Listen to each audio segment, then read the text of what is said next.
नमस्कार, आप देख रहे हैं बिहार तक। मैं हूं आपके साथ सुकन्या सिंह।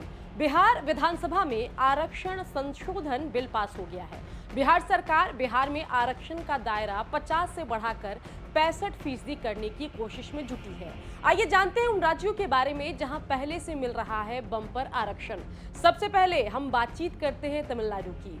तमिलनाडु समेत कई राज्य ऐसे हैं जहां पर आरक्षण का दायरा बढ़ाया गया है। तमिलनाडु में तो काफी पहले से 69% आरक्षण लागू है। वहां पर रिजर्वेशन संबंधित कानून की धारा 4 के तहत 30% आरक्षण, पिछड़ा वर्ग 20%, अति पिछड़ा वर्ग 18%, एससी और 1% एसटी के लिए रिजर्व किया गया है।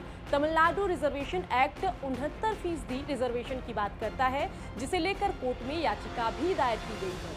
अब बात करते हैं झारखंड की। झारखंड की हेमंत सोरेन की अगुवाई वाली सरकार ने भी राज्य में 50% से ज्यादा आरक्षण बढ़ाने का फैसला लिया था। सरकार ने कानून में बदलाव किया है। झारखंड में काफी लंबे समय से ओबीसी समुदाय 14% आरक्षण को बढ़ाकर 27% करने की मांग कर रहा था।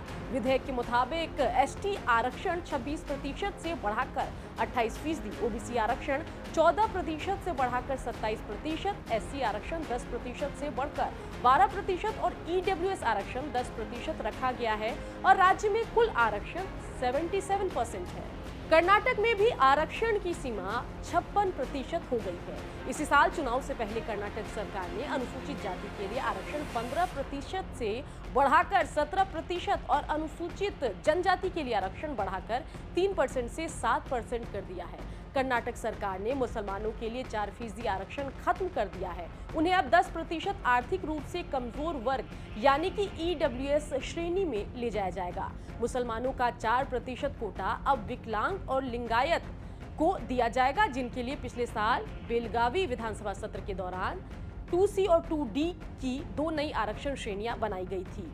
चलिए अब बात करते हैं आंध्र प्रदेश की। और 2020 साल की हम बात कर रहे हैं, तब आंध्र प्रदेश से तेलंगाना अलग नहीं हुआ था।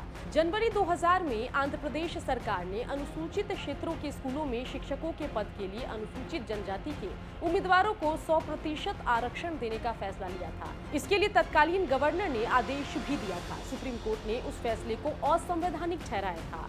शीर्ष अदालत ने कहा था कि संविधान के तहत 100% आरक्षण की अनुमति नहीं है।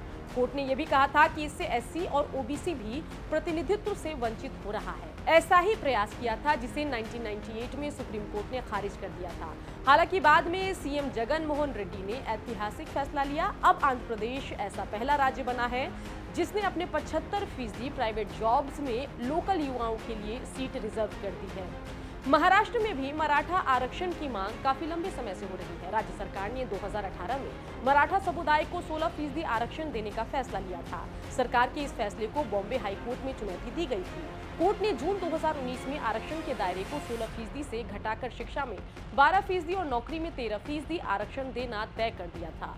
बॉम्बे हाईकोर्ट के फैसले को सुप्रीम कोर्ट में चुनौती दी गई। सुप्रीम कोर्ट में 3 जजों की बेंच ने इंदिरा सहनी केस या मंडल कमीशन केस का हवाला देते हुए मराठा आरक्षण के फैसले को रद्द कर दिया था। राज्य में अब ईडब्ल्यूएस कोटे समेत आरक्षित सीटें 62% हो गई है। इसके अलावा छत्तीसगढ़, मध्य प्रदेश समेत ऐसे कई राज्य हैं जहां पर आरक्षण का कोटा बढ़ाने के लिए वहां की सरकार लगातार प्रयास कर रही है, लेकिन वहां आरक्षण का कोटा इसलिए नहीं बढ़ पाया है क्योंकि कोर्ट में मामला अटका हुआ है। अब देखना होगा कि बिहार सरकार ने जो 50% से आरक्षण बढ़ाकर 65% किया है और ईडब्ल्यूएस आरक्षण को जोड़ दिया जाए तो बिहार में आरक्षण को 75% करने का जो प्रयास बिहार सरकार का है वो विधानसभा से पास होने के बाद कहाँ जाता है और इस बिल पर आगे क्या कुछ फैसला होता है।